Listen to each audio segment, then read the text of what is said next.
ओम जय श्री हरि विष्णु, जय माता रानी। दोस्तों आपका बहुत बहुत स्वागत है। माँ भगवती दुर्गा आपके ऊपर सदा कृपा करें, परिवार बनी रहे। दोस्तों आज की वीडियो में मैं आपसे बात करने वाली हूँ भाद्रपद मास के शुक्ल पक्ष की एकादशी के बारे में। भाद्रपद मास की शुक्ल पक्ष की एकादशी, जिसे की परिवर्तनीय एकादशी कहा जाता है या फिर जल झूलनी एकादशी के नाम से भी जाना जाता है। साल 2024 में कब है एकादशी की तिथि, कब प्रारंभ हो रही है, कब समाप्त हो रही है, व्रत हमें कब धारण करना और पारण का यानी कि व्रत खोलने का शुभ मुहूर्त क्या है, आज के दिन किस प्रकार से भगवान श्री हरि विष्णु की पूजा करनी चाहिए, किन मंत्रों का जप करना चाहिए और कौन से उपाय करने चाहिए जिससे कि इस व्रत का संपूर्ण फल हमें प्राप्त हो और जिस भी कामना से हम व्रत धारण करते हैं या भगवान श्री हरि विष्णु की पूजा आराधना करते हैं, हमारी वह कामना पूर्ण हो। इसके लिए आज विशेष क्या करना चाहिए, यह संपूर्ण जानकारी आपको आज की वीडियो में शेयर करने वाली हूँ। तो वीडियो बहुत महत्वपूर्ण है, पूरा जरूर देख लीजिए। अच्छी लगे वीडियो तो लाइक भी जरूर कीजिए, क्योंकि आपके लाइक से आपके कमेंट मेरे लिए बहुत महत्वपूर्ण होते हैं। यही एकमात्र जरिया है जिनसे मुझे पता चलता है कि आपको यह वीडियो अच्छी लगती है और आपके लिए यह वीडियो उपयोगी है। तो अगर वीडियो अच्छी लगे तो लाइक तो जरूर ही किया कीजिए। परिवर्तनीय एकादशी के दिन भगवान विष्णु के वामन अवतार की पूजा की जाती है और साथ में भगवान गणपति की आराधना की जाती है और ऐसा करने से समस्त प्रकार के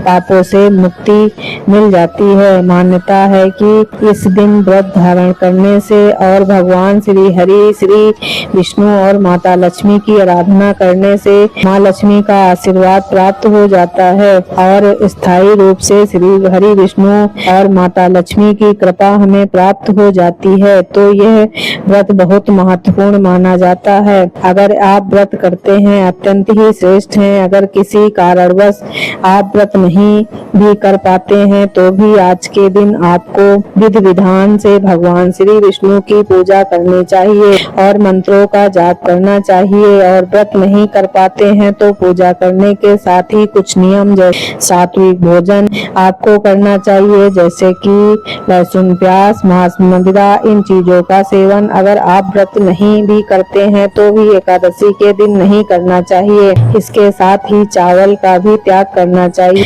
अगर आप इन सभी बातों का ध्यान रखते हुए भगवान श्री हरि विष्णु की पूजा करते हैं तो बिना व्रत किए भी भगवान श्री हरि विष्णु की कृपा आपको प्राप्त हो जाती है। और जो भक्त व्रत धारण करते हैं उन्हें दशमी तिथि के दिन से ही नियम का पालन करना चाहिए। सात्विक भोजन लेना चाहिए। लहसुन, प्याज, मांस, मदिरा, मसूर की दाल, साग, टमाटर, गाजर, मूली, बैंगन, इस सभी चीजों का त्याग दशमी तिथि के दिन से ही कर देना चाहिए। ब्रह्मचर्य का पूर्ण रूप से पालन करना चाहिए और अगर संभव हो तो भूमि पर शयन करना चाहिए। फिर एकादशी के दिन प्रातःकाल जल्दी उठकर नित्य कर्मों से निवृत्त होकर स्नान करके भगवान श्री हरि विष्णु के विधि विधान से पूजा करके मंत्रों का जप करना चाहिए। पूरे दिन भगवान श्री विष्णु के नाम का मंत्र का स्मरण करते रहना चाहिए। रात्रि में जागरण करना चाहिए और फिर अगले दिन दशमी तिथि को इस व्रत का पारण करना चाहिए,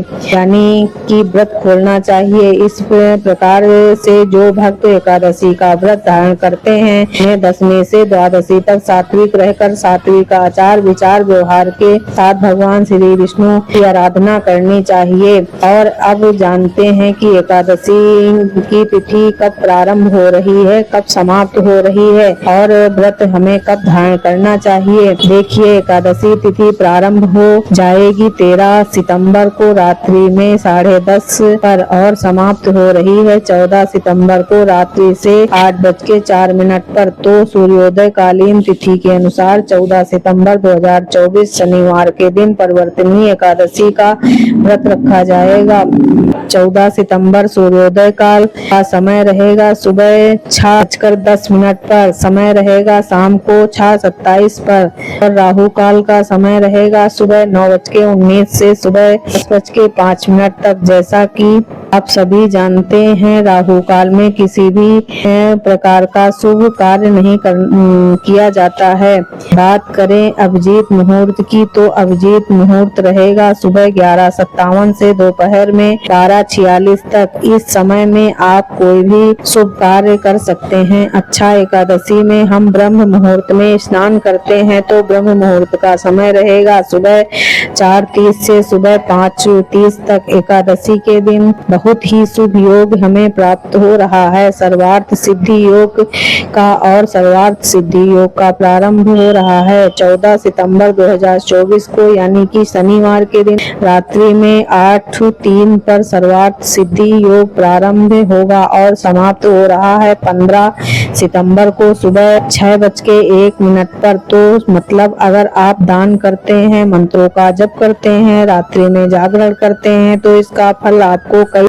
प्राप्त होगा। अगर आप कोई विशेष उपाय करना चाहते हैं कि किसी भी कामना को पूर्ण करने के लिए, तो 14 सितंबर की रात्रि आपके लिए बहुत महत्वपूर्ण है। इस समय में भगवान के समय अखंड दीप दान कर विधि विधान से उनकी पूजा करके अपने मन की कामना कहिए, निश्चित ही आपकी कामना भगवान श्री हरि विष्णु की कृपा से पूर्ण होगी। और अब बात करें पारण की शुभ मुहूर्त के बारे में, तो देखिए द्वादशी तिथि में इस का पारण किया जाता है। 14 सितंबर 2024 को रात्रि में 8:04 पर द्वादशी तिथि प्रारंभ हो रही और समाप्त होगी 15 सितंबर शाम को 6:01 और पारण करने का शुभ मुहूर्त आपको प्राप्त हो रहा है सुबह 6:01 से सुबह 6:04 तक। इस शुभ मुहूर्त में आपको अपना व्रत खोलना है, व्रत का पारण करना है। ध्यान रखिए, व्रत का पारण अगर आप शुभ मुहूर्त में नहीं करते हैं, तो आपके व्रत का संपूर्ण फल आपको प्राप्त नहीं होता है। पारण के शुभ मुहूर्त का ध्यान अवश्य रखना चाहिए।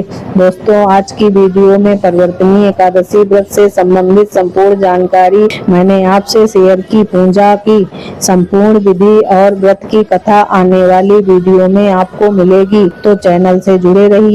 और अगर आप माता महालक्ष्मी का व्रत करते हैं, राधा अष्टमी का व्रत करते हैं, तो व्रत की संपूर्ण विधि की वीडियो चैनल पर अपलोड हो चुकी है, जरूर देखें। के लिए जय श्री राधे, जय श्री कृष्ण, जय श्री हरि।